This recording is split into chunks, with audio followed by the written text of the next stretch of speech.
ഓവുലേഷന്റെ time ഒക്കെ ആകുമ്പോൾ നമുക്ക് നല്ല സെക്ഷൽ ഫീലിങ്സ് ആരെങ്കിലും കിട്ടിയാൽ മതി എന്നൊക്കെ തോന്നും നമുക്ക്.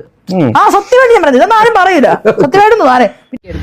ഓവുലേഷന്റെ ടൈമില് ഒരു ടെമ്പററി ലിബിഡോ കൂടും എന്നുള്ളത് ശരിയാണ്. ഒരു സെക്ഷൽ ഫീല് ആ ഒരു ടൈമില് ഹോർമോണിന്റെ ചേഞ്ചസ് എല്ലാം കാരണം ഓവുലേഷന്റെ ടൈമിൽ കൂടും. അങ്ങനെയാണെങ്കിൽ എന്റെ ഓവുലേഷൻ ടൈമില് എനിക്ക് റാൻഡം ആയിട്ട് വന്ന സ്വിഗ്ഗി കൊണ്ടുവരുന്ന ചാറ്റ്. Hi every one. അപ്പൊ എന്റെ പുതിയൊരു വീഡിയോയിലേക്ക് സ്വാഗതം. അപ്പൊ ഞാനിന്ന് വന്നിരിക്കുന്ന ശ്രീലക്ഷ്മി അറക്കലിൽ വന്നിരിക്കുകയാണ് സുഹൃത്തുക്കളെ. അങ്ങനെ എയറിൽ നിന്നും വീണ്ടും ശ്രീലക്ഷ്മി ശൂന്യാകാശത്തേക്ക്. പുള്ളിക്കാരി എവിടെ പരിധി അവതരിപ്പിച്ചാലും ഇതാണ് അവസ്ഥ. എവിടെയെങ്കിലും പോയി വാ തുറന്നാ പിന്നെ തീർന്നു. അപ്പൊ എന്തായാലും നമുക്ക് ശ്രീലക്ഷ്മി അറക്കലിന്റെ പുതിയ ഇന്റർവ്യൂയിലേക്ക് കടക്കും. അതിനു മുമ്പ് നിങ്ങളോട് എനിക്കൊരു കാര്യം ചോദിക്കാണ്ട്. ഈ ഫെമിനിസ്റ്റ് എന്ന് സ്വയം വിളിക്കുന്ന ശ്രീലക്ഷ്മി അറക്കൽ പറഞ്ഞ ഒരു വൃത്തികെട്ട കാര്യമുണ്ട്. അതെന്താണെന്നൊക്കെ വഴിയെ പറഞ്ഞുതരാം. പൊതുവെ ശ്രീലക്ഷ്മിയുടെ ഒരു സ്വഭാവം അറിയാലോ, വായി തുറന്നുന്നത് വിളിച്ചു പറയും, എന്നിട്ട് അതിനെ ന്യായീകരിച്ചും എഴുതും. ആദ്യം നമുക്ക് ശ്രീലക്ഷ്മിയുടെ ഇന്റർവ്യൂ കണ്ടിട്ട് വരാം. താങ്കളുടെ റീസെന്റ് ഒരു വീഡിയോ റീല് ഞാൻ കണ്ടിരുന്നു. അതായത് ഒരു 19 വയസ്സായിട്ടുള്ള ഒരു വനിത ഗർഭിണിയായിട്ട് ഹോസ്പിറ്റലിൽ എത്തുന്നു, വയറുവേദന എന്ന് പറഞ്ഞെത്തുന്നു, ബാത്റൂമിൽ ഇരുന്നിട്ട് പ്രസവിക്കുന്നു. അത് നമുക്ക് പുതിയൊരു കാര്യമല്ല. 2024 പനമ്പള്ളിയിൽ ഇതേ ഒരു ഇൻസിഡന്റ് ഉണ്ടായിട്ട് ബാത്റൂമിൽ നിന്ന് പ്രസവിച്ചിട്ട് പൊതിഞ്ഞ് ബാൽക്കണിയിൽ നിന്ന് എറിഞ്ഞു നമ്മുടെ കൊച്ചി പനമ്പള്ളിയിൽ. പല ഇൻസിഡൻസ് നമുക്ക് ഉണ്ടായിട്ടുണ്ട്. പക്ഷെ താങ്കൾ എന്തുകൊണ്ട് അതിനെ സപ്പോർട്ട് ചെയ്തു എന്നുള്ള കാര്യത്തിലാണ് എനിക്ക് വളരെയധികം ഡൗട്ട്ഫുൾ. സപ്പോർട്ട് ചെയ്യുന്നല്ലേ പറയണ്ട. 19 വയസ്സുള്ള ഒരു വനിത പ്രസവിച്ചു, അത് ബാത്റൂമിൽ കൂടെ ചോര കുഞ്ഞിനെ എടുത്ത് എറിയ എന്ന് പറഞ്ഞാല് അവിടെ ഒരു ക്രൂവൽ മൈൻഡ് ആയിട്ടാണ് എനിക്ക് ഫീൽ ചെയ്തിട്ടുള്ളത്. പെറ്റില്ലെങ്കിൽ എന്തുകൊണ്ട് അബോട്ട് ചെയ്യുന്നില്ല? അല്ലെങ്കിൽ പെറ്റുന്നില്ലെങ്കിൽ ഒരു IPL കഴിച്ചാൽ പോരെ? അത് ഇപ്പൊ ഞാൻ IPL കഴിച്ചാലും പ്രഗ്നന്റ് ആവുന്ന ആൾക്കാരുണ്ട്. ഓവുലേഷൻ കഴിഞ്ഞ് കഴിഞ്ഞാൽ IPL ഒന്നും ചെയ്യാൻ പറ്റില്ല. ഓവുലേഷൻ തടയുക എന്നുള്ളത് മാത്രമാണ് IPL ചെയ്യാൻ പറ്റുന്നത്. എന്തിനീ പണിക്ക് പോകണം? അത്ര ധൈര്യം അങ്ങനെ പറയാം. പക്ഷെ സാഹചര്യം മനസ്സിലായി. നമ്മൾ എല്ലാവരും എമ്പതിയോടുകൂടിയാണ് കാണേണ്ടത്. ഇപ്പൊ നമ്മളിപ്പം ഒരു കാര്യത്തെ പറ്റി പറയുമ്പോൾ ഒരു വശം മാത്രമല്ല ചിന്തിക്കുന്നത്. എന്നെ പറയാൻ സമ്മതിക്കാൻ പറയില്ല. കാരണം പറയുന്ന മനസ്സിലാക്കുന്ന ആൾക്കാർ പറഞ്ഞൊരു കാര്യമുള്ളൂ. നമ്മൾ മീഡിയ എന്താ കാണിക്കുന്നത്? 19 വയസ്സുള്ള ഒരു യുവതി കുട്ടീനെ പുറത്തേക്ക് ജനലിലൂടെ വലിച്ചെറിഞ്ഞു. അപ്പൊ നമ്മൾ എല്ലാവരും മനസ്സിലായ യുവതിനെ പറ്റി ക്രൂരത ഇമേജ് ആണോ? എന്താണ് ജനങ്ങളെ, നിങ്ങൾ എന്തിനാണ് ഈ 19 വയസ്സുകാരിയെ ക്രൂരയായി കാണുന്നത്? മനുഷ്യരൊക്കെ ഇത്രയ്ക്ക് ചീപ്പാണോ? എന്തായാലും ശ്രീലക്ഷ്മി ചേച്ചി തൽക്കാലം ജനങ്ങളോട് പുറത്തേക്ക്. നിങ്ങളുടെ അത്രയും വിവരം എന്ന് പറയുന്നത് ഞങ്ങൾ സാധാരണക്കാരായ ജനങ്ങൾക്കുണ്ടോ? അതുകൊണ്ട് തൽക്കാലം ചേച്ചി ക്ഷമിച്ചേക്ക്. പിന്നെ പ്രസവിച്ച കുഞ്ഞിനെ ജനലിലൂടെ വലിച്ചെറിയാൻ നോക്കി ആ പെണ്ണിനെ പൂമാലയിട്ട് ആദരിക്കുകയല്ലേ ചെയ്യേണ്ടത്? മദർ തെരേസയായിട്ട് കാണാം പെണ്ണിനെ. പക്ഷെ ഇതിന്റെ പുറകിലുള്ള റീസൺസ് നമ്മൾ ചിന്തിക്കണം. അതായത് നമ്മൾ എന്തുകൊണ്ടാണ് ആ പെൺകുട്ടിക്ക് അങ്ങനെ വലിച്ചെറിയേണ്ടി വരുന്നത്? അപ്പൊ നമ്മളിവിടെ ഞാൻ അൺമാരീഡ് ആയിട്ട് പ്രഗ്നന്റ് ആവാൻ എനിക്ക് പേടിയുള്ള ആളാണ്. കാരണം ഞാൻ എത്രയൊക്കെ സ്ട്രോങ് ആണ് ഇങ്ങനെ നിന്നാലും എനിക്ക് പ്രഗ്നന്റ് ആയിട്ട് സമൂഹത്തിലൂടെ ഇങ്ങനെ നടക്കുമ്പോൾ അത് ഭയങ്കര പേടിയുള്ള ഒരാളാണ് ഞാൻ. കാരണം നമ്മുടെ ഇവിടുത്തെ അൺമാരീഡ് പ്രഗ്നൻസിനെ അത്ര മോശമായിട്ടുണ്ട്. കല്യാണം കഴിക്കാത്ത ഒരാൾ പ്രഗ്നന്റ് ആവുക എന്ന് പറഞ്ഞിട്ടുണ്ടെങ്കിൽ അത്ര മോശമായിട്ടാണ് ട്രീറ്റ് ചെയ്യുന്നത്. അപ്പം കല്യാണം കഴിക്കാതെ മിക്ക ആൾക്കാരുടെ സെക്ഷൽ റിലേഷൻഷിപ്പിൽ ഏർപ്പെടുന്നുണ്ട്. അപ്പൊ അത് തെറ്റല്ല. അത് ചെയ്യാതിരുന്നോണ്ടെന്നുണ്ടെങ്കിൽ അത് മനുഷ്യന്റെ ബേസിക് നീഡാണ്. ആൾക്കാർ അങ്ങനെ ചെയ്തു പോകും പല സന്ദർഭങ്ങളിൽ. അപ്പം അത് കടന്നു കൊടുത്തിട്ടല്ല, ഇതെല്ലാം സദാചാരമാണ്. ചെയ്യരുതെന്ന് പറയുന്നത് സദാചാരമാണ്. പക്ഷെ ചെയ്യുമ്പോൾ സേഫ് ആയിട്ട് ചെയ്യണം എന്ന് പറയുന്നത് അത് സെക്സ് എഡ്യൂക്കേഷന്റെ ഭാഗമാണ്. അത് കൊടുക്കാത്തതുകൊണ്ട്, അത് സമൂഹത്തിൽ അവയർനെസ് ഇല്ലാത്തതുകൊണ്ടാണ് ഇത്തരത്തിലുള്ള കാര്യങ്ങൾ നടക്കുന്നത്. അതുപോലെ തന്നെ ഒരാൾ പ്രഗ്നന്റ് ആയിട്ട് വരുമ്പോൾ ഒരു അൺമാരീഡ് ആയിട്ടുള്ള ആളാണ്, അവരെ എമ്പതിയോട് കാണുക, അവരെ പറ്റി മോശം പറയാതിരിക്കുക, ഇത് നമ്മുടെ സമൂഹത്തിൽ ഇല്ല. ഭയങ്കര മോശം. ഇപ്പൊ നമ്മുടെ വീടിനകത്താണെങ്കിലും ഒരു പെണ്ണ് ഇങ്ങനെ പ്രഗ്നന്റ് നമ്മുടെ മാത്രമല്ല ഇതേ പറയത്തുള്ളൂ, വൃത്തികേടേ പറയത്തുള്ളൂ. പെണ്ണെ കൂടെ അവൾ വേടിയാണ്, വേശിയാണ്, പിന്നെ ഇനി അവൾക്ക് അങ്ങനെ ഞാൻ പറയുന്ന പോലെയില്ല, അത്രയും മോശമായിട്ടാണ് പറയുന്നത്. പിന്നെ അവളെ കാണുന്നത്, അവൾ ജീവിക്കേണ്ടതാണ്. ഇതിങ്ങനെ ഞാൻ പറയാനുള്ള കാരണം എനിക്കറിയാം, അവൾ ആത്മഹത്യ ചെയ്തിട്ടുണ്ട് പ്രഗ്നന്റ് ആയിട്ട്. സമൂഹത്തിൽ ഇവിടെ ശ്രീലക്ഷ്മി പറഞ്ഞതിൽ കുറച്ചൊക്കെ കാര്യമുണ്ട്. നമ്മുടെ സമൂഹത്തിൽ സെക്സ് എഡ്യൂക്കേഷന്റെ കുറവ് നല്ലതുപോലെ ഉണ്ട് എന്ന് കരുതി ആ കാരണങ്ങളൊന്നും ഒരു പെണ്ണ് കുഞ്ഞിനെ കൊല്ലാൻ നോക്കിയതിന് മറുപടി ആവില്ല. ആ ചെയ്തത് തെറ്റ് തന്നെയാണ്. കല്യാണം കഴിക്കാത്ത ഒരു പെണ്ണ് ഗർഭിണിയാകുമ്പോൾ നമ്മൾ എന്തിനാ അവരെ പിന്നെ ഇതാക്കണം? എങ്ങനെയാണോ കുഞ്ഞുണ്ടായത് ആ ഒരു രീതിയിൽ ആ കുഞ്ഞിനെ ഏറ്റെടുക്കട്ടെ. നമ്മൾ അതിന് സിമ്പതി ഒന്നും കാണിക്കേണ്ട ആവശ്യമില്ല, കുറ്റപ്പെടുത്താനും പോകണ്ട. അതുപോലെ എനിക്ക് ശ്രീലക്ഷ്മിയോട് പറയാനുള്ള ഒരു കാര്യം എന്ന് പറഞ്ഞാല്, ആളുകളെ കൊന്നിട്ടൊക്കെ ഓരോരോ കാരണങ്ങൾ അവർക്ക് പറയാനുണ്ടാവും. അറിഞ്ഞുകൊണ്ട് കൊല ചെയ്യുന്ന ഒരു ആളെ എങ്ങനെ സപ്പോർട്ട് ചെയ്യാൻ പറ്റും? സപ്പോർട്ട് ചെയ്യാൻ ഒരിക്കലും പറ്റത്തില്ല, അത് തെറ്റ് തന്നെയാണ്. അപ്പൊ ഇത്രയൊക്കെയാണ് ആ ഒരു കേസിൽ ശ്രീലക്ഷ്മി അറക്കലിന് പറയാനുള്ളത്. പുള്ളിക്കാരിയുടെ ന്യായീകരണങ്ങൾ ഇതൊക്കെയാണ്. ഇനി നമുക്ക് മെയിൻ ടോപ്പിക്കിലേക്ക് വരാം. സ്ത്രീകളുടെ ഓവുലേഷനുമായി ബന്ധപ്പെട്ട് ശ്രീലക്ഷ്മി അറക്കൽ കുറച്ച് കാര്യങ്ങൾ പറയുന്നുണ്ട്, അതൊന്ന് കേട്ടു. ഞാൻ പറഞ്ഞിട്ടുണ്ടെങ്കിൽ ഇതിന്റെ ഒരു പെർസ്പെക്റ്റീവ് പറഞ്ഞിട്ടുണ്ടെങ്കിൽ, ആണുങ്ങൾക്ക് എങ്ങനെയാണോ സെക്സ് വേണ്ടത് അതേപോലെ തന്നെ പെണ്ണുങ്ങൾക്ക് സെക്സ് ആവശ്യമാണ്. ഇപ്പൊ അൺമാരീഡ് ആയിട്ടുള്ള ഇപ്പൊ ബോയ് ഫ്രണ്ട് ഇല്ലാത്ത ആൾക്കാർക്ക് സ്ത്രീകൾക്ക് സെക്ഷൽ ഫീലിങ്സ് വരും. ഓവുലേഷന്റെ ടൈം ഒക്കെ ആകുമ്പോൾ നമുക്ക് നല്ല സെക്ഷൽ ഫീലിങ്സ് വരും. ആരെങ്കിലും കിട്ടിയാൽ നമുക്ക് തോന്നും നമുക്ക്. ആ സത്യമായിട്ട് ഞാൻ പറഞ്ഞത്, ഇതൊന്നും ആരും പറയില്ല, സത്യമായിട്ടൊന്നും ആരെ. ഇവൾ എന്തൊക്കെയാണ് ഈ വിളിച്ചു പറയുന്നത്? ഓവുലേഷൻ ടൈമിൽ ചിലപ്പോൾ അങ്ങനെയുള്ള വികാരങ്ങൾ തോന്നുമായിരിക്കും എന്ന് വിചാരിച്ച് ആരെങ്കിലും വന്ന് ഇതാക്കിയാൽ മതി എന്നൊക്കെ പറയുന്നത് ഭയങ്കര മോശമല്ലേ? എന്താ ഇതിനൊക്കെ പറയാ? നീ നിന്റെ കാര്യം മാത്രം പറയാ. നീ അങ്ങനെയാണ്, അത് മാത്രം പറഞ്ഞാൽ മതി. ബാക്കിയുള്ള എല്ലാ സ്ത്രീകളെയും ഈ ഒരു കൂട്ടത്തിൽ കൂട്ടാൻ നിൽക്കണം. എല്ലാവരും നിന്നെ പോലെ ഓവുലേഷൻ ടൈമിൽ ആൾക്കാരെ ഒന്നും കാത്തു നിൽക്കുവല്ല. എവിടെയെങ്കിലും വന്ന് ഇങ്ങനെ വായി തോന്നിയത് വിളിച്ചു പറയുവാണ്. നീയൊന്ന് അറിയ, ഇനി മറ്റുള്ള സ്ത്രീകളെയും കൂടെ ഇങ്ങനെ അപമാനിക്കാൻ നിൽക്കല്ലേ. എങ്ങനെയാണ് ഇതൊക്കെ ചിരിച്ചു കളിച്ചുകൊണ്ട് ഇവക്ക് ഇത് പറയാൻ പറ്റുന്നത്? അവസാനം അടിച്ച ഡയലോഗ് കേട്ടില്ലേ, ഞാൻ പറഞ്ഞതൊക്കെ സത്യമാണെന്ന്. ആരും ഇതുപോലെ തുറന്നു പറയത്തില്ലെന്ന്. നാണവും മാനവും ഉണ്ടോന്ന് ഞാൻ ചോദിക്കുന്നില്ല. കാരണം അത് പ്രത്യേകിച്ച് ചോദിച്ചത് കൊണ്ട് വലിയ കാര്യമൊന്നുമില്ല. പണ്ടൊരു ചൊല്ലുണ്ട്, ഒരു സ്ത്രീയുടെ ശത്രു മറ്റൊരു സ്ത്രീയാണെന്ന്. അതെന്തായാലും ഇപ്പൊ സത്യമാണെന്ന് മനസ്സിലായി. സ്വയം നാറിയെന്ന് കരുതി മറ്റുള്ള സ്ത്രീകളെയും കൂടെ നാട്ടിക്കാൻ നിൽക്കല്ലേ. പിന്നെ നമുക്ക് എന്താ വെച്ചിട്ടുണ്ടെങ്കിൽ നമ്മൾ കൺട്രോൾ ചെയ്ത് ഞാൻ പിടിക്കും. കാരണം ഇത് ചെയ്ത് കഴിഞ്ഞാൽ കുറ്റവും പഠിക്കും. വിളിച്ചാലോ പക്ഷെ വിളിക്കില്ല. വിളിച്ച ഞാൻ ഫേമസ് അല്ലേ വിളിച്ചത്, പത്തിന്ന് പോകും. പക്ഷെ ഫേമസ് അല്ല ചിലപ്പോൾ വിളിച്ചേന്. ഫേമസ് ആയതുകൊണ്ട് ഇതുപോലെ ഫേമസ് ആയി ഇങ്ങനത്തെ കുറച്ച് പ്രശ്നമുണ്ട് കേട്ടോ. നമുക്ക് ഇങ്ങനത്തെ കുടിശ്ശിക പ്രശ്നങ്ങൾ പരിപാടിയൊക്കെ അങ്ങനെ ചെയ്യാൻ പറ്റത്തില്ല. ഇപ്പൊ ഫേമസ് ആവും. വ്യവസായം ഇങ്ങനത്തെ കുറെ പ്രശ്നങ്ങളുണ്ട്. കാരണം നമ്മളത് ഭയങ്കരമായിട്ട് ഇങ്ങനെ നോക്കണം. അത് നമ്മൾ ഈ ഓവുലേഷൻ ഒക്കെ വരുന്ന സമയത്ത് അങ്ങനെയാണ് ഫ്രസ്ട്രേറ്റ് ആവും പെണ്ണുങ്ങൾ.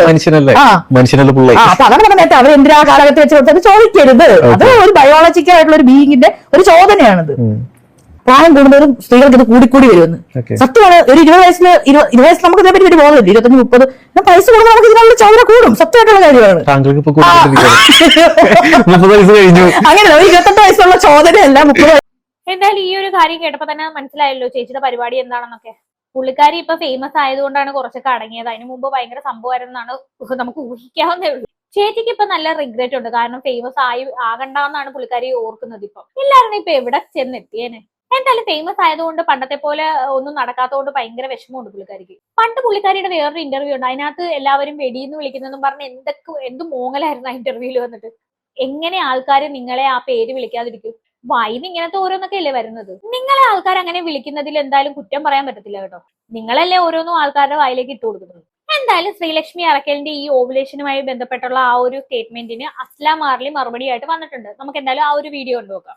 ഒരു പബ്ലിക് പ്ലാറ്റ്ഫോമിൽ വന്ന ഒരു കാര്യത്തിനെ കുറിച്ച് സംസാരിക്കുമ്പോൾ കുറച്ചൊക്കെ റെസ്പോൺസിബിൾ ആവണം. നമ്മുടെ വായെ തോന്നിയൊന്നും വിളിച്ചു പറയരുത്. ഇതിപ്പോ നിങ്ങളെ പറ്റിയിട്ടാണ് അല്ലെങ്കിൽ നിങ്ങളുടെ പേഴ്സണൽ പ്രോബ്ലം ആണ്. ഒരു ഓവുലേഷൻ ടൈമിൽ ഓക്കെ, ഈ പറയുന്ന വ്യക്തിക്ക് ഇങ്ങനെ ഓവുലേഷൻ ടൈമിൽ സെക്സിനുള്ള ഇഷ്ടം വളരെ കൂടുകയും ആര് വേണമെങ്കിലായിട്ട് സെക്സ് ചെയ്യാനും പറ്റും എന്നൊക്കെ പറയണത് ഓക്കെ, എനിക്ക് അണ്ടർസ്റ്റാൻഡ് ചെയ്യാൻ പറ്റും. ഞാൻ റെസ്പെക്ട് ചെയ്യുന്നു. ഒരു പ്രശ്നമല്ല, അത് നിങ്ങളുടെ മാത്രം കാര്യമാണ്. പക്ഷെ വിവാഹം കഴിയാത്ത സ്ത്രീകൾ, പാർട്ട്ണർ ഇല്ലാത്ത സ്ത്രീകൾ, എല്ലാ സ്ത്രീകളെയും ജനറലൈസ് ചെയ്തത് ഇങ്ങനത്തെ ഒരു വിഷയം സംസാരിക്കരുത്. ഓവുലേഷൻ ടൈമിൽ ഒരു ടെമ്പററി ലിബിഡോ കൂടും എന്നുള്ളത് ശരിയാണ്. ഒരു സെക്ഷൽ ഫീല് ആ ഒരു ടൈമിൽ ഹോർമോണിന്റെ ചേഞ്ചസ് എല്ലാം കാരണം ഓവുലേഷൻ ടൈമിൽ കൂടും. പക്ഷെ അതിന്റെ അർത്ഥം എന്ന് പറയുന്നത് കണ്ണി കാണുന്ന എല്ലാ ആൾക്കാരെയായിട്ടും സെക്സ് ചെയ്യാൻ തോന്നും എന്നല്ല. അങ്ങനെയാണെങ്കിൽ എന്റെ ഓവുലേഷൻ ടൈമിൽ എനിക്ക് റാൻഡം ആയിട്ട് വന്ന സ്വിഗ്ഗി കൊണ്ടുവരുന്ന ചാറ്റിനോട് അല്ലെങ്കിൽ വീട്ടിലൊരു ഇലക്ട്രീഷ്യൻ വരുന്ന ആളോട് വഴി പോകുന്ന ഒരാളോടൊക്കെ എനിക്ക് സെക്സ് ചെയ്യാൻ തോന്നും. എന്താണ് അത്? എല്ലാ സ്ത്രീകളുടെയും കാര്യമല്ല കേട്ടോ. ഈ ഒരു പെർട്ടിക്കുലർ സ്ത്രീയുടെ കാര്യമാണ് പറയെങ്കിൽ ഓക്കെ ഫൈൻ. ഒരു അട്രാക്ഷൻ എന്ന് പറയുന്നത് personal preference, consent, safety, boundaries ഇതെല്ലാം കൂടിയിട്ടുള്ള, അല്ലാണ്ട് ഏതെങ്കിലും ഒരു റാൻഡം ഗൈനോട് തോന്നുന്ന ഒന്നല്ല. പ്രത്യേകിച്ച് ഇങ്ങനത്തെ ഒരു അട്രാക്ഷനെയും ഓവുലേഷനെയും ഒന്നും കൂട്ടി മിക്സപ്പ് ചെയ്ത് സംസാരിക്കാതിരിക്കുക. ഹോർമോൺസ് ചിലപ്പോൾ ഡിസയേഴ്സിനെ ഇൻഫ്ലുവൻസ് ചെയ്തേക്കാം എന്ന് വെച്ചിട്ട് അത് നമ്മളെ സ്റ്റാൻഡേർഡ്സ് ഇല്ലാതാക്കുന്നില്ല. നമ്മളുടേതൊരു വ്യക്തിത്വം ഉണ്ടല്ലോ, അത് ഇല്ലാതാക്കുന്നില്ല ഒരു ഓവുലേഷൻ ടൈമില്. അതുകൊണ്ട് ഇനി ഇങ്ങനത്തെ കാര്യങ്ങൾ സംസാരിക്കുമ്പോൾ നിങ്ങളുടെ കാര്യമായിട്ട് സംസാരിക്കുക. ഒരിക്കലും ബാക്കിയുള്ള സ്ത്രീകളെയും കൂടി അതിൽ പറയേണ്ട ആവശ്യമില്ല. അങ്ങനെ പറയുവാന്ന് വെച്ച് കഴിഞ്ഞാൽ അത് അത്രയും കംപ്ലീറ്റ് ശരിക്കും നോളേജബിൾ ആയിരിക്കണം. അല്ലെങ്കിൽ ഉള്ള ഫാക്ട്സ് മാത്രം സംസാരിക്കുക. ദയവ് ചെയ്ത് ഒരു സ്ത്രീനെ കുറിച്ചിട്ട് അല്ലെങ്കിൽ സ്ത്രീയുടെ ആവശ്യങ്ങളെ കുറിച്ച് സംസാരിക്കണമെങ്കിൽ സ്യൂഡോ സയൻസ് കൊണ്ടുവരേണ്ട യാതൊരു ആവശ്യവും. അതെനിക്ക് ഇഷ്ടപ്പെട്ടു. നല്ല വൃത്തിക്ക് തന്നെയാണ് അസ്ല മറുപടി കൊടുത്തത്. ശരിക്കും പറഞ്ഞാൽ സ്ത്രീകളുടെ കാര്യത്തിൽ സ്ത്രീകൾ തന്നെ സംസാരിക്കുന്നതായിരിക്കും ഏറ്റവും നല്ലത്. എന്തായാലും കാര്യങ്ങൾ വളരെ വ്യക്തമായിട്ട് അസ്ല അവതരിപ്പിച്ചിട്ടുണ്ട്. അസ്ല പറഞ്ഞത് തന്നെ എനിക്കും ഈ വിഷയത്തിൽ പറയാനുള്ളൂ. ശ്രീലക്ഷ്മി അങ്ങനെ ഒരു സ്ത്രീയാണെന്ന് വിചാരിച്ചിട്ട് എല്ലാ സ്ത്രീകളെയും ആ ഒരു കൂട്ടത്തിൽ കൂട്ടാൻ നിൽക്കരുത്. എല്ലാവരും നിന്നെ പോലെ അല്ല. എന്തായാലും നമുക്ക് ബാക്ക് ടു ശ്രീലക്ഷ്മി അറക്കലിന്റെ ഇന്റർവ്യൂയിലേക്ക് തന്നെ വരാം. ഇനി ഇതേ ഇന്റർവ്യൂവിൽ ഒരു മെയിൽ പ്രോസ്റ്റിറ്റ്യൂട്ട് മെസ്സേജ് അയച്ചിട്ടുണ്ടായിരുന്നു ശ്രീലക്ഷ്മിക്ക്. അതിനെക്കുറിച്ച് പറയുന്നുണ്ട്. അതും കൂടെ നമുക്ക് കേട്ടുനോക്കാം. ഈ കഥ പറയുന്നതിന്റെ ഇടയ്ക്ക് ശ്രീലക്ഷ്മി ഒരു സ്റ്റേറ്റ്മെന്റ് ഉന്നയിക്കുന്നുണ്ട്. അത് എന്താണെന്ന് വെച്ച് കഴിഞ്ഞാൽ ചില ഭർത്താക്കന്മാര് ഭാര്യയുടെ പല ആവശ്യങ്ങളും നടത്തി കൊടുക്കാൻ വേണ്ടി മെയിൽ പ്രോസ്റ്റിറ്റ്യൂട്ടിനെ വിളിക്കാറുണ്ടെന്നാണ് പറയുന്നത്. അങ്ങനെയാണ് പുള്ളിക്കാരി അവകാശപ്പെടുന്നത്. മെയിൽ പ്രോസ്റ്റിറ്റ്യൂട്ട് എന്താണെന്ന് നിങ്ങൾക്ക് എല്ലാവർക്കും അറിയാമല്ലോ. അറിയാത്തവർക്ക് വേണ്ടി ഇതെന്ന് പറയുന്നത് ഒരു പുരുഷ വേശ്യ എന്ന് പറയും. എന്തായാലും ശ്രീലക്ഷ്മി അറക്കൽ അതിനെ കുറിച്ച് പറയുന്നത് നമുക്കൊന്ന് കേട്ടുനോക്കാം. എന്നിട്ട് ഞാൻ മെയിൽ പ്രോസ്റ്റിറ്റ്യൂട്ട് മെസ്സേജ് ആണെന്ന് പറയാം. എന്നിട്ട് ഞാൻ ഇവരെ സപ്പോർട്ട് ചെയ്ത് റിയൽ ആയിട്ടുള്ളതാണ്, മെയിൽ പ്രോസ്റ്റിറ്റ്യൂട്ട് ഫീമെയിലുകൾക്ക് ആവശ്യമാണെന്ന് പറഞ്ഞ് പോസ്റ്റ് എഴുതി.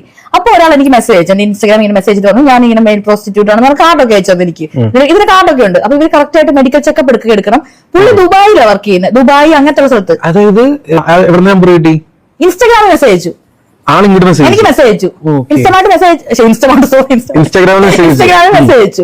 മെസ്സേജ് അയച്ചിട്ട് ഇങ്ങനെ ആദ്യം കാർഡൊക്കെ അയച്ചതിന്റെ പറഞ്ഞു ഞാൻ ഈ ജോലിയാണ് ചെയ്യുന്നത് എന്നൊക്കെ പറഞ്ഞിട്ട് അവരിങ്ങനെ പറഞ്ഞു. അതായത് ചില ഭർത്താക്കന്മാര് കൊണ്ടുവരുമ്പോഴും, അതായത് ഭർത്താക്കന്മാര് കൊണ്ടാക്കിട്ട് ഇത്ര ഭയങ്കര പൈസ കേട്ടോ, ആണുങ്ങൾക്കൊക്കെ ട്രൈ ചെയ്യാവുന്നതാണ്. അപ്പൊ എങ്ങനെയാന്ന് വെച്ചിട്ടുണ്ടെങ്കിൽ അപ്പൊ ഞാൻ ഇതിന്റെ ബോയ് ഫ്രണ്ടിനോട് പറഞ്ഞു ഞാൻ റെഡി എന്ന് പറഞ്ഞു. അപ്പൊ എന്താന്ന് വെച്ചിട്ടുണ്ടെങ്കിൽ പക്ഷെ അങ്ങനെ അത്രയും ഈസി അല്ല പരിപാടി. ഒരു ഫീമെയിൽ പ്രോസ്റ്റിറ്റ്യൂട്ട് ഭയങ്കരമായിട്ട് അനുഭവിക്കുന്നുണ്ട്, അതുപോലെ തന്നെ മെയിൽ പ്രോസ്റ്റിറ്റ്യൂട്ട് അനുഭവിക്കുന്നുണ്ട്. പുള്ളി എന്നോട് പറഞ്ഞു അതായത് ഈ ജോലിയുടെ ഒരു പാഷൻ വേണം. അതായത് ഈ ഭർത്താക്കന്മാർക്ക് ചെയ്തു കൊടുക്കാൻ പറ്റാത്ത കാര്യമുണ്ടല്ലോ അതായിരിക്കും ഇവർ ആവശ്യപ്പെടുക. അതായത് എല്ലാ ടൈപ്പ് സെക്സും ചില ഭർത്താക്കന്മാർക്ക് ചെയ്യാൻ പറ്റില്ല. മെയിൻ ആയിട്ട് ഈ എന്നൊക്കെ പറയുന്ന പരിപാടിയുണ്ട്. എനിക്കറിയത്തില്ല ഇങ്ങനത്തെ സംഭവമൊക്കെ ഉണ്ടെന്ന്. അപ്പം അതൊക്കെ ചെയ്യാൻ ഇതൊക്കെ കുറെ ടെക്നിക്കുകളും ഇതൊക്കെ ഇഷ്ടം വേണം ചില കാര്യങ്ങൾ ചെയ്യാൻ. അത് ചെയ്യാൻ ഇഷ്ടമുള്ളവർക്ക് മാത്രമേ. ഇതാണ് ഞാൻ ചോദിച്ചു സ്ത്രീകൾ എന്താ കൂടുതൽ ആവശ്യപ്പെടുന്നതെന്ന്. അപ്പൊ പുള്ളി പറഞ്ഞു ഇതാണെന്നൊക്കെ. എന്നിട്ട് കുറെ ആൾക്കാരുടെ ഫോട്ടോ എനിക്ക് അയച്ചു തന്നു. എന്താണ് സ്ത്രീകൾ കൂടുതൽ ആവശ്യപ്പെടുന്നത്? അല്ല പുള്ളി പറഞ്ഞതാണ്. പുള്ളി പറഞ്ഞാൽ ഇപ്പം അങ്ങനത്തെ ഒക്കെ കുറെ പരിപാടികളുണ്ട്. അത് ചില പുരുഷന്മാർക്ക് ചെയ്തു കൊടുക്കാൻ ഇഷ്ടമല്ല, പക്ഷെ അവർക്ക് ആഗ്രഹം ഉണ്ടാവും എന്റെ വൈഫിനെ ഇങ്ങനെ ഹാപ്പി ആക്കണം എന്നുള്ളത്. അപ്പം അങ്ങനെയുള്ള ആൾക്കാർ പിന്നെ തായ്ലൻഡ് അയാൾ ഇങ്ങനെ ഒരു രാജ്യം തിരിച്ച ഒരാൾക്കാരുടെ ക്യാരക്ടറിസ്റ്റിക്സ് ഒക്കെ പറഞ്ഞു. ഇന്ന ആൾക്കാർക്ക് ഇങ്ങനെ പറയേണ്ടത്, ഇന്ന ആൾക്കാർക്ക് ഇങ്ങനെ. അല്ല അയാൾ ഇങ്ങനെ പറഞ്ഞു, അയാൾ പോയ എക്സ്പീരിയൻസ് ഇങ്ങനെ പറഞ്ഞു. എന്നിട്ട് അയാൾ എനിക്ക് മെസ്സേജ് അയച്ചു ഞാൻ അടുത്ത 2 മാസം കഴിയുമ്പോൾ ട്രിവാൻഡ്രം വരുന്നുണ്ട് ഞാൻ കാണാമെന്ന്. അപ്പൊ ഞാൻ ആ കാണാന്ന് പറഞ്ഞു. ഇല്ല എന്നിട്ട് പിന്നെ പുള്ളി എനിക്ക് മെസ്സേജ് അയച്ചു ട്രിവാൻഡ്രം വന്നപ്പോ ഞാൻ കണ്ടില്ല, 2-3 ദിവസം കണ്ടിട്ട് പിന്നെ സീൻ ചെയ്തിട്ട് ഞാൻ പറഞ്ഞു ഞാൻ ട്രിപ്പിലായിരുന്നു ഇവിടെ ഇല്ലായിരുന്നു. ഈ 2 ദിവസം മുന്നേ പിന്നെ മെസ്സേജ് അയച്ചു. ഞാനെന്തായാലും പിന്നെ ആ ചങ്ങാതി വിളിക്കുന്ന സമയത്ത് ചേച്ചി നാട്ടിലുണ്ടായിരുന്നെങ്കിൽ എന്തായാലും ഒരു പൊളി വിളിച്ചേനെ. ഭയങ്കരമായിട്ട് മിസ് ചെയ്തു അത്. എന്തായാലും ചേച്ചിയുടെ മുഖത്ത് അത് കാണാനും ഉണ്ട്. ഒരു മെയിൽ പ്രോസ്റ്റിറ്റ്യൂട്ട് വിളിച്ചെന്ന് പറഞ്ഞപ്പോ ആ ചേച്ചിയുടെ മുഖത്തെ സന്തോഷമൊന്നും നിങ്ങൾ നോക്കിക്കേ. ഫോൺ വിളിച്ചിട്ട് പോയിട്ടൊന്നും ഇല്ലെന്ന് ചുമ്മാ പറയുന്നതായിരിക്കും പുള്ളിക്കാരി. എന്തായാലും നമ്പറൊക്കെ സേവ് ചെയ്ത് വെച്ചിട്ടുണ്ട് ചേച്ചി, ആവശ്യം വരുമല്ലോ. ഇതിനിടയിൽ ചേച്ചി ഒരു കാര്യം പറഞ്ഞല്ലോ, സ്വന്തം ഭാര്യയുടെ വികാരം തീർക്കാൻ വേണ്ടിയിട്ട് ചില ഭർത്താക്കന്മാർ മെയിൽ പ്രോസ്റ്റിറ്റ്യൂട്ടിനെ വിളിക്കുമെന്ന്. എങ്ങനെ സാധിക്കുന്നു ഇവർക്കൊക്കെ? ഇവരെ സമ്മതിച്ചു കൊടുക്കണം. ശരിക്കും പറഞ്ഞാൽ ഇങ്ങനത്തെ അമ്മമാരെയൊക്കെ മുന്നിൽ കണ്ടു കഴിഞ്ഞാൽ മടല് വെട്ടി അടിക്കണം. അത്രേ എനിക്ക് പറയാനുള്ളൂ. എന്തൊക്കെ തരം ആൾക്കാരാണ് നമ്മുടെ ചുറ്റുമുള്ളത്. ഓരോ ടൈപ്പ് സെക്ഷൽ ഫാന്റസികൾ നോക്കിക്കോണേ. ഒന്ന് ആലോചിച്ച് നോക്ക്, സ്വന്തം ഭാര്യയെ മറ്റൊരുത്തിന് മുന്നിൽ കാഴ്ചവെക്കുന്നു. നമുക്ക് എന്തായാലും ബാക്ക് ടു ശ്രീലക്ഷ്മി അറക്കൽ ഇന്റർവ്യൂയിലേക്ക് തന്നെ പോവാം. ഇത്രയും കാര്യങ്ങൾ പറഞ്ഞതിന് ശേഷം ഫെമിനിസ്റ്റുകളെ കുറിച്ച് ശ്രീലക്ഷ്മി പറയുന്നുണ്ട്, അതും കൂടെ കേട്ടു നോക്കാം. നമ്മളെ സോഷ്യൽ മീഡിയ കാണുന്ന പോലെയല്ല നമ്മൾ റിയൽ ആയിട്ടുള്ള ആൾക്കാർ. ഫെമിനിസ്റ്റുകളാണ് സത്യം പറഞ്ഞാൽ ഫെമിനിസ്റ്റുകളായിട്ട് റിലേഷൻഷിപ്പ് ഒക്കെ പുരുഷന്മാരുടെ ഭാഗ്യം. കാരണം ഇഷ്ടംപോലെ സെക്സിന് ഒരു പഞ്ഞം ഉണ്ടാവത്തില്ല. നിങ്ങൾ പ്രേമിക്കുന്നുണ്ടെങ്കിൽ നിങ്ങൾ ഫെമിനിസ്റ്റുകളെ തെരഞ്ഞെടുത്ത് നോക്ക്. അതായത് ഷോ ഓഫിന് വേണ്ടിയുള്ള ഫെമിനിസ്റ്റുകൾ ഉണ്ടാവും ചിലപ്പോ. റിയൽ ആയിട്ട് താങ്കൾ ഫേക്ക് ഫെമിനിസ്റ്റ് ആണോ ശരിക്കും ഫെമിനിസ്റ്റ് ആണോ? എന്ത് ചോദ്യമാണ്. ശ്രീലക്ഷ്മിനെ കണ്ടാൽ തന്നെ അറിഞ്ഞൂടെ ഒറിജിനൽ ആണെന്ന്. ഇവരുടെ ഡൂപ്പ് ഇറങ്ങിയിട്ടുണ്ട് പാർവതി തിരുവോത്ത്. ഇതാണ് പക്ഷെ ഒറിജിനൽ. ഈ പൊട്ടനൊന്നും മനസ്സിലായില്ലേ? ശ്രീലക്ഷ്മിയുടെ സ്വഭാവം എന്താന്ന് പറഞ്ഞാൽ എന്ത് പറഞ്ഞാലും സെക്സ് കൂട്ടിക്കലർത്തും, അത്രേ ഉള്ളൂ. ശ്രീലക്ഷ്മിക്ക് അത് നിർബന്ധ. പുള്ളിക്കാരി പറഞ്ഞിട്ടില്ലേ ഭയങ്കര ഓഫറൊക്കെ കൊടുക്കുന്നുണ്ട്, പിന്നെ ഫെമിനിസ്റ്റുകളെ സ്നേഹിച്ചു കഴിഞ്ഞാൽ ഒരുപാട് എന്തൊക്കെയോ കൊടുക്കുമെന്ന്. ഇനി പറയാനുള്ളതെന്ന് വെച്ചാൽ ചേച്ചിക്ക് ചീറ്റ് ചെയ്ത ഒരു റിലേഷൻഷിപ്പ് ഉണ്ടായിട്ടുണ്ട്. അതാണ് ഭയങ്കര കോമഡിയാണ്. നമുക്ക് അതും കൂടെ കേട്ടു നോക്കാം. ചീറ്റ് ചെയ്യപ്പെട്ട ഒരു റിലേഷൻഷിപ്പ് ഉണ്ട്. എന്താണ് എന്തുണ്ടായി? അതായത് ഒരാള് എനിക്ക് അവനോട് ഒരു ഇഷ്ടം ഉണ്ടായിട്ടില്ല. ഏത് സമയത്ത്, ഏത് കാലഘട്ടം, എത്രാമത്തെ? മൂന്നാമത്തെ. ഒന്നും പറഞ്ഞു 2 പറഞ്ഞില്ലേ? മൂന്നാമത്തെ. ഏത് കാലഘട്ടം? ഡിഗ്രി? ഞാൻ BEd പഠിക്കുന്നതിന് മുമ്പ് 2018-19 ആ ടൈമില്. അപ്പൊ എനിക്ക് അവനോട് ഇഷ്ടമേ, എന്റെ ഫ്രണ്ടായിട്ട് എനിക്ക് ഭയങ്കര ഇഷ്ടം, നല്ല സ്വഭാവമുള്ള ഒരു വ്യക്തിയായിരുന്നു. പങ്കപ്പെട്ട ആരാണെന്നോ ഇതൊന്നും പറയില്ല. അപ്പൊ എനിക്ക് ഇഷ്ടം. അപ്പൊ എന്റെ എല്ലാ റിലേഷൻഷിപ്പ്, ഇപ്പോഴുള്ള റിലേഷൻഷിപ്പ് ഉൾപ്പെടെ ഞാൻ അങ്ങോട്ട് പോയി ക്രഷ് പറഞ്ഞിട്ട് എനിക്ക് ഭയങ്കര ഇഷ്ടം ഇങ്ങനെ വളച്ചെടുക്കുക എന്നൊക്കെ ഉള്ളത്. അതെനിക്ക് ഭയങ്കര ഇഷ്ടം. ഇങ്ങനെ ഒരാളെ ക്രഷ് അടിക്കുക, അവരെ പോയി അങ്ങോട്ട് സംസാരിക്കുക, അവരെ വളച്ചെടുക്കുക. ഇങ്ങോട്ട് വന്ന് ആരും ഞാൻ അങ്ങനെ അക്സെപ്റ്റ് ചെയ്തു. എനിക്കത് ഇഷ്ടമല്ല. എന്നെ ഇങ്ങോട്ട് ആരും ഇപ്പൊ ചോദിച്ചാൽ ഞാൻ അങ്ങനെ അക്സെപ്റ്റ് ചെയ്തു. എനിക്കത് ഭയങ്കര ഒരു ഇറിറ്റേഷൻ പോലെ. എന്നിട്ട് ഇവനാണ് എന്റെ പുറകെ ഇങ്ങനെ നടന്നാണ്. എനിക്കാണെങ്കിൽ ലാസ്റ്റ് ഇവനെ അന്നാൻ തന്നെ 10-30 വയസ്സം കണ്ടുണ്ടായിരുന്നു. എനിക്ക് അത് സെറ്റ് ആയിട്ടില്ല അങ്ങനെ ഇന്നൊക്കെ പറയും. ഇങ്ങനെ ദുഃഖം പറയും. അങ്ങനെ ദുഃഖം പറഞ്ഞു ഞാൻ പിന്നെ റിലേഷൻഷിപ്പ് ആയി. പാവം തോന്നി, സങ്കടം തോന്നി. അപ്പൊ ഞങ്ങളുടെ ഫ്രണ്ട്സ് കുറെ ഉണ്ട്. എന്നിട്ട് പിന്നെ ഞാൻ ഇവനോട് ബൈക്കിൽ എവിടെയൊക്കെ പോകുമ്പോൾ ആൾക്കാരൊക്കെ ചോദിക്കുമല്ലോ, അപ്പൊ ഇവൻ ആ കൂട്ടുകാരോടൊക്കെ പറഞ്ഞു തന്നാ അവള് ഭയങ്കര കടി മൂത്തന്റെ പുറകെ നടക്കുവന്ന്. എനിക്ക് അവന് ഭയങ്കര ഇഷ്ടം, നല്ലൊരു മനുഷ്യനാ എനിക്ക് തോന്നി. അതുകൊണ്ട് ഞാൻ ആ എന്താ ഒരു ഫ്രണ്ട്ഷിപ്പ് അങ്ങനെ അല്ല. എന്നിട്ട് നമ്മുടെ ഫ്രണ്ട്സ് ഗ്യാങ്ങിൽ എന്റെ ഫ്രണ്ട്സ് എല്ലാം എന്നെ വിട്ടുപോയി, മനസ്സിലായോ? എന്നെ എല്ലാവരും പിന്നെ ഭയങ്കര മോശക്കാരിയായിട്ട് ചിത്രീകരിക്കാൻ വേണ്ടി തുടങ്ങി. അങ്ങനെ പിന്നെ എന്നോട് നമ്മളെ റിലേഷൻഷിപ്പ് വേറെ ആളോട് പറയില്ലെന്നും പറഞ്ഞു. അപ്പൊ ഞാൻ അയ്യോ പാവം, ഇവനൊരു എന്തൊരു പ്രശ്നമായാലോ. അപ്പം എനിക്ക് കല്യാണം കഴിക്കാൻ താല്പര്യമില്ലല്ലോ, അവന് കല്യാണം കഴിക്കാൻ താല്പര്യമുണ്ട് വേറെ ആൾക്കാരെ. അപ്പൊ അവൻ പറഞ്ഞെന്ന് പറഞ്ഞാൽ മീൻസ് വേറെ അവന് കല്യാണം കഴിക്കാൻ താല്പര്യമുണ്ട്. അന്നേരം ഇങ്ങനെ പെണ്ണുങ്ങളൊക്കെ നോക്കിക്കൊണ്ടിരിക്കുന്നതായിരുന്നു, പെണ്ണ് കാണാൻ പോയിക്കൊണ്ടൊക്കെ ഇരിക്കുന്ന കാലമായിരുന്നു റിലേഷൻഷിപ്പില് ഇരിക്കുന്ന സമയത്ത്. അപ്പൊ പക്ഷെ അവര് പെണ്ണ് സെറ്റാവുന്നില്ല, ഒരു പെണ്ണ് സെറ്റാവുന്നില്ല. കുറേ ആലോചിച്ചത് ഞാൻ റിലേഷൻഷിപ്പ് ആയിരിക്കുന്ന സമയത്ത് അവൻ വേറെ പെണ്ണ് കാണാൻ പോകുന്നത് എനിക്കത് പ്രശ്നമില്ല, ഞാൻ കല്യാണം കഴിക്കില്ല. ഞാൻ എനിക്ക് പ്രശ്നമില്ലല്ലോ. പക്ഷെ ഞാൻ വിചാരിച്ചത് ഇവനിപ്പോ പെണ്ണ് ഇവൻ കുറെ പെണ്ണാൻ പോയി, ഇവര് പെണ്ണ് കിട്ടുന്നില്ല. അവരെ എന്നിട്ട് ഇവരാണ് എപ്പോഴും ദുഃഖം പറയും, ഞാനെ സമാധാനിക്കണം, നിനക്ക് പെണ്ണ് കിട്ടും, നീ സമാധാനിക്കുന്നൊക്കെ പറഞ്ഞ് ആദ്യമായിട്ട് ഇങ്ങനെയൊരു എന്തൊരു കഥയുടെ നിങ്ങൾക്ക് ബോധം പോകുന്നു. അങ്ങനെ ഞാൻ സമാധാനിച്ചു ചോദിച്ചാൽ അങ്ങനെ ഇവൻ എന്ന് പറഞ്ഞു നമ്മുടെ കൂട്ടുകാരാണ് നമ്മുടെ റിലേഷൻഷിപ്പ് പറയുന്നത്. കാരണം ഇവന്റെ പിന്നെ ഭാവി ജീവിതത്തെ ബാധിക്കുമല്ലോ, അതുകൊണ്ട് ഇവന്റെ കൂടെ ഫോട്ടോ ഒന്നും ഇടാൻ അങ്ങനെ സമ്മതിക്കത്തൊന്നുമില്ല. അങ്ങനെ ഇതായി കഴിഞ്ഞ് ഒരു പ്രാവശ്യം എന്തോ ഒരു ഇവന് പിന്നെ ഒരു പെണ്ണ് കണ്ടപ്പോ ഓക്കെ ആയി. അപ്പൊ എനിക്ക് ഭയങ്കര വിഷമായി. എന്റെ കയ്യിൽ ഇവനെ പെണ്ണ് അപ്പൊ എനിക്ക് ഭയങ്കര എന്റെ വിഷമം ആണെങ്കിലും പറയാനല്ലോ. അങ്ങനെ എന്ത് ചെയ്തു, ഞാൻ നമ്മുടെ ഫ്രണ്ട്സ് ഗ്യാങ്ങുള്ള ഒരു പെണ്ണിനോട് പറഞ്ഞു. ഫ്ലാഷ് ന്യൂസ് അല്ല, അപ്പൊ കുറെ പെണ്ണുകളുണ്ട് ഇതേപോലെ ഇതേപോലെ സെറ്റപ്പ്. അപ്പൊ ഞാൻ എന്നിട്ട് ഞാൻ അപ്പൊ വേറെ പെണ്ണുങ്ങൾ ഇതേപോലെ ഉണ്ടെന്ന് മനസ്സിലായി. ഇവരായിട്ട് സെക്ഷൽ റിലേഷൻഷിപ്പ് ഉള്ള മനസ്സിലായോ? റിലേഷൻഷിപ്പ് ആകുമ്പോൾ ഉണ്ടാവുമല്ലോ സെക്ഷൽ റിലേഷൻഷിപ്പ്. പക്ഷെ അവന്റെ സെക്സിൽ കൊള്ളത്തില്ലായിരുന്നു. അത് കേട്ടില്ലേ, അവർക്ക് കല്യാണം കഴിക്കണം, പക്ഷെ ശ്രീലക്ഷ്മിക്കാണെങ്കിൽ കല്യാണം കഴിക്കാനും താല്പര്യമില്ല. അപ്പൊ അവൻ കല്യാണം കഴിക്കുന്നത് വരെ ശ്രീലക്ഷ്മിയായിട്ട് റിലേഷൻഷിപ്പ് വെച്ചു. അവസാനം അവനിക്കൊരു പെണ്ണ് കിട്ടി, അവൻ അവന്റെ വഴിക്കും പോയി. എന്നിട്ട് അവൻ പോയി കഴിഞ്ഞപ്പോ പറഞ്ഞിട്ടില്ലേ, അല്ല എനിക്ക് ഈ ശ്രീലക്ഷ്മിയോട് ചോദിക്കാനുള്ള നിങ്ങളുടെ ജീവിതമേ എന്ന് പറയുന്നത് ഈ സെക്സ് ആണോ? അല്ല, ഇവളെ സംബന്ധിച്ചിട്ട് എനിക്ക് തോന്നുന്നു സെക്സ് മാത്രമാണ് ഇവളുടെ ജീവിതത്തിൽ മെയിൻ എന്നാണ് എനിക്ക് തോന്നുന്നത്. എന്തൊക്കെ തരം വികാര ജീവികളാണെന്ന് നോക്കിയേ. എന്തായാലും ഇത്രയൊക്കെ എനിക്ക് പറയാനുള്ളൂ. ഇത് കണ്ടിട്ട് നിങ്ങൾക്ക് എന്താണ് തോന്നിയെന്ന് വെച്ചാൽ താഴെ കമന്റ് ബോക്സിൽ കമന്റ് ചെയ്യുക. അടുത്തൊരു വീഡിയോ കാണാം. അതുവരെ ബൈ.